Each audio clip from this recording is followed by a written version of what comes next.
ನಮ್ಮ ದೇವರು ಕರ್ತನಾದ ಯೇಸು ಕ್ರಿಸ್ತನ ನಾಮದಲ್ಲಿ ಅನುದಿನದ ಆಹಾರ ಪ್ರಿಯರಿಗೆ ಪ್ರೀತಿಯ ಶುಭಾಶಯಗಳು. 2025 ನವೆಂಬರ್ ತಿಂಗಳ 6ನೇ ತಾರೀಕಿನ ಗುರುವಾರದ ದೇವರ ವಾಕ್ಯವು, ನಿರೀಕ್ಷೆ ಎಂದಿಗೂ ವ್ಯರ್ಥವಾಗುವುದಿಲ್ಲ. ನಮ್ಮ ಪಿತೃಗಳು ನಿನ್ನಲ್ಲಿ ಭರವಸೆ ಇಟ್ಟರು, ಅವರು ನಂಬಿದರು ಮತ್ತು ಅವರನ್ನು ಬಿಡಿಸಿದೆ. ಅವರು ನಿನಗೆ ಮೊರೆಯಿಟ್ಟರು ಮತ್ತು ಬಿಡುಗಡೆಯಾದರು. ಅವರು ನಿನ್ನಲ್ಲಿ ಭರವಸವಿಟ್ಟರು ಮತ್ತು ನಾಚಿಕೆ ಪಡಲಿಲ್ಲ. ಕೀರ್ತನೆಗಳು 22:4 ಮತ್ತು 5. ರಾಜನಾದ ದಾವೀದನು ತನ್ನ ಪೂರ್ವಜರ ಜೀವನವನ್ನು ಆಳವಾಗಿ ಚಿಂತಿಸಿದನು ಮತ್ತು ದೇವರಲ್ಲಿ ಅವರ ಯಾವುದೇ ಭರವಸೆಗಳು ಎಂದಿಗೂ ವಿಫಲವಾಗಲಿಲ್ಲ ಎಂದು ನೋಡಿದನು. ಕರ್ತನಲ್ಲಿ ನಂಬಿಕೆಯಿಟ್ಟ ಪ್ರತಿಯೊಬ್ಬರೂ ಬಿಡುಗಡೆ ಹೊಂದಿದರು ಮತ್ತು ಆಶೀರ್ವದಿಸಲ್ಪಟ್ಟರು. ಹೌದು, ಕರ್ತನಲ್ಲಿ ನಮ್ಮ ನಂಬಿಕೆ ಎಂದಿಗೂ ವ್ಯರ್ಥವಾಗುವುದಿಲ್ಲ. ನಂಬಿಕೆಯ ಪುರುಷನಾದ ಯೋಬನು ತನ್ನ ಸಂಪೂರ್ಣ ಭರವಸೆಯನ್ನು ದೇವರಲ್ಲಿ ಇಟ್ಟನು.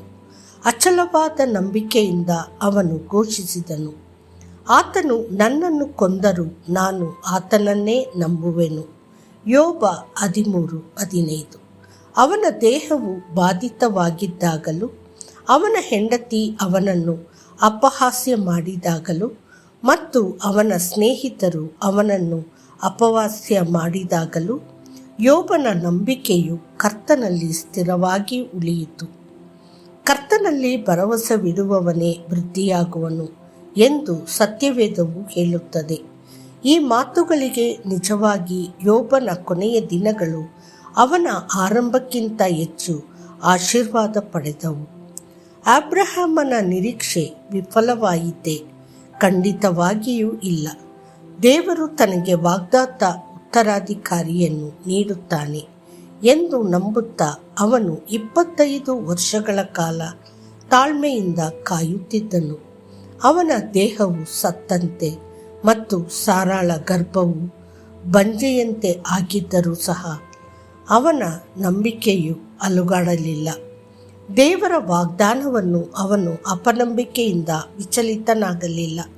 ಬದಲಾಗಿ ದೇವರಿಗೆ ಮಹಿಮೆಯನ್ನು ಸಲ್ಲಿಸುತ್ತಾ ಆತನು ವಾಗ್ದಾನ ಮಾಡಿದ್ದನ್ನು ನೆರವೇರಿಸಲು ಸಹ ಶಕ್ತನೆಂದು ಪೂರ್ಣವಾಗಿ ಮನವರಿಕೆ ಮಾಡಿಕೊಂಡು ನಂಬಿಕೆಯಲ್ಲಿ ಬಲಗೊಂಡನು.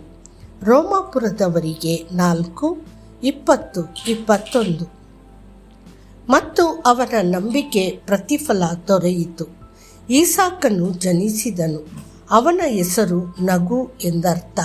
ಈಸಾಕನ ಮೂಲಕ ಇಡೀ ಇಸ್ರೇಲ್ ರಾಷ್ಟ್ರವು ಹೊರಹೊಮ್ಮಿತು. ಯೋಸೇಫನ ಜೀವನವನ್ನು ಸಹ ಪರಿಗಣಿಸಿ ಅವನಿಗೆ ಒಂದು ಅಚಲವಾದ ಭರವಸೆ ಇತ್ತು. ದೇವರು ಒಂದು ದಿನ ಇಸ್ರೇಲ್ ಮಕ್ಕಳನ್ನು ಐಗುಪ್ತದಿಂದ ವಾಗ್ದಾತ ದೇಶಕ್ಕೆ ಕರೆತರುತ್ತಾನೆ. ಆ ನಂಬಿಕೆಯಲ್ಲಿ ಅವನು ತನ್ನ ಸಹೋದರರು ತನ್ನ ಮೂಳೆಗಳನ್ನು ಕಾನಾನ್ಗೆ ಕೊಂಡೊಯ್ಯುವಂತೆ ಪ್ರತಿಜ್ಞೆ ಮಾಡಿಸಿದನು.